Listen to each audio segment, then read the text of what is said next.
Hello friends, YouTube tutorial में आपका स्वागत है। इस वीडियो लेक्चर के तहत हम प्राचीन भारतीय इतिहास के बारे में विस्तृत परिचर्चा करेंगे। स्रोत के रूप में हम ब्राह्मण साहित्य के बारे में विस्तृत परिचर्चा करेंगे। आइए शुरुआत करते हैं।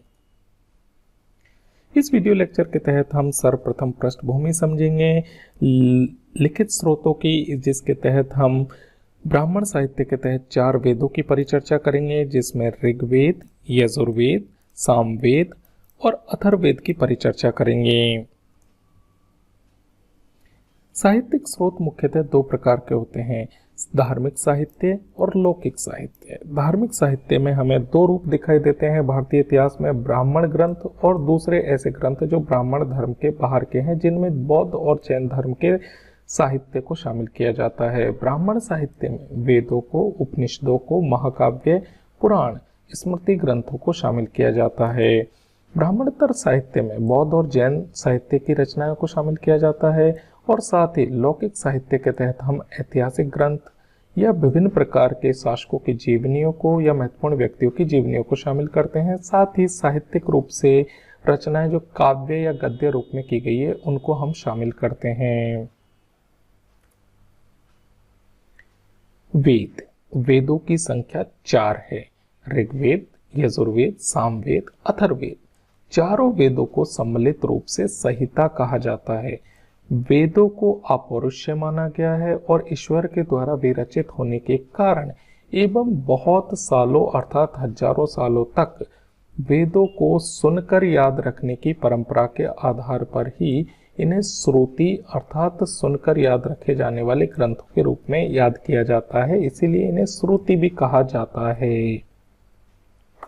सर्वप्रथम पहला वेद आता है जिसका नाम है ऋग्वेद। ऋग्वेद में कुल 10 मंडल अर्थात 10 चैप्टर है और इन 10 चैप्टरों में 1028 सूक्त अर्थात 1028 मंत्र या अच्छी बातें हैं।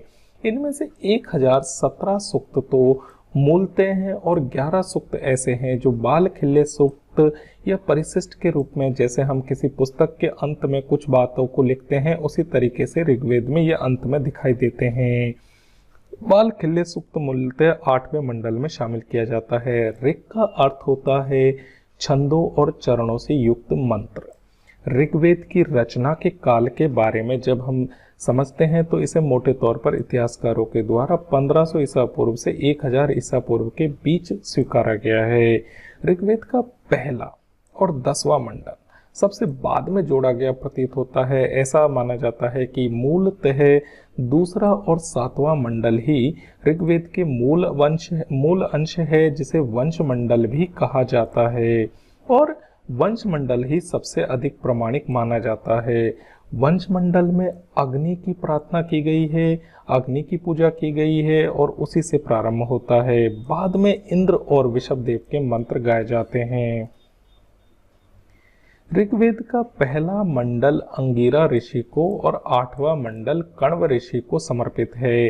ऋग्वेद का 9वां मंडल अर्थात चैप्टर पूर्णतः सोम को समर्पित किया गया है। ऋग्वेद के दूसरे मंडल में इंद्र की स्तुति की गई है, तीसरे मंडल में विष्णु की और अग्नि की स्तुति की गई है। 7वें मंडल को पूर्णतः पूषण की स्तुति के साथ समर्पित किया गया है।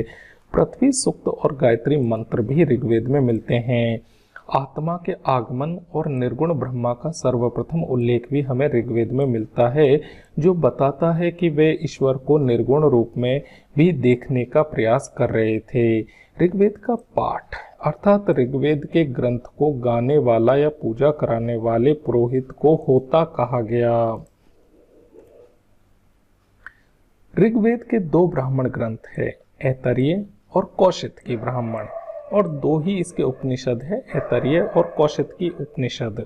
ऋग्वेद के एक मंत्र में रुद्र शिव को त्र्यंबकम कहा गया है। ऋग्वेद में ब्रह्मा का उल्लेख नहीं है, हालांकि विष्णु की पत्नी लक्ष्मी का उल्लेख मिलता है लेकिन विष्णु का नहीं। ऋग्वेद के 2 छंदों में 4 समुद्रों का उल्लेख मिलता है, जिन्हें अपर, पूर्ण और सरस्वत और शरण्यावत कहा गया है। दूसरा महत्वपूर्ण वेद है यजुर्वेद, जिसे गद्य और पद्य दोनों रूपों में लिखा गया है। यह कर्मकांड अर्थात विधि विधानों और धार्मिक क्रियाकलापों से भरा हुआ ग्रंथ है। इसमें यज्ञ से संबंधित विधि विधानों और सूक्तों का विभिन्न रूप से संग्रह बताया गया है। इसके दो भाग हैं, शुक्ल यजुर्वेद और कृष्ण यजुर्वेद। शुक्ल यजुर्वेद को वाज सनेही संहिता भी कहा जाता है। ऋग्वेद, सामवेद, यजुर्वेद को त्रयी कहा गया है। यजु का अर्थ है यज्ञ। मैत्रेयी संहिता भी यजुर्वेद से संबंधित है। तीसरा वेद आता है साम। साम का अर्थ होता है गाने योग्य।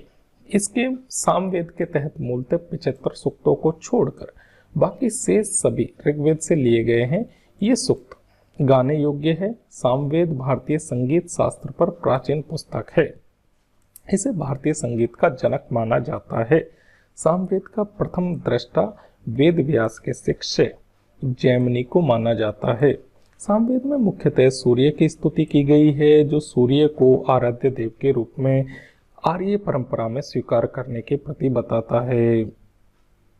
ब्राह्मण साहित्य अर्थात वेदों में चौथा वेद है अथर्ववेद। इसकी रचना बहुत बाद में हुई और इसी कारण इसे वेद त्रयी से बाहर रखा गया है।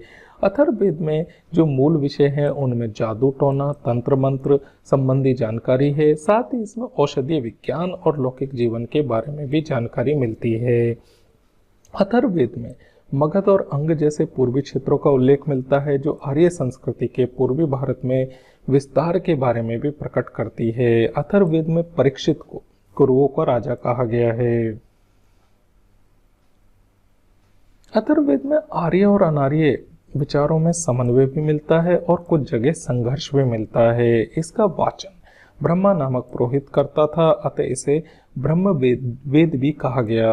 अथर्वा नामक ऋषि द्वारा विरचित होने के कारण इसे अथर्वा वेद कहा गया, अतः इसी के नाम पर अथर्ववेद भी कहा गया।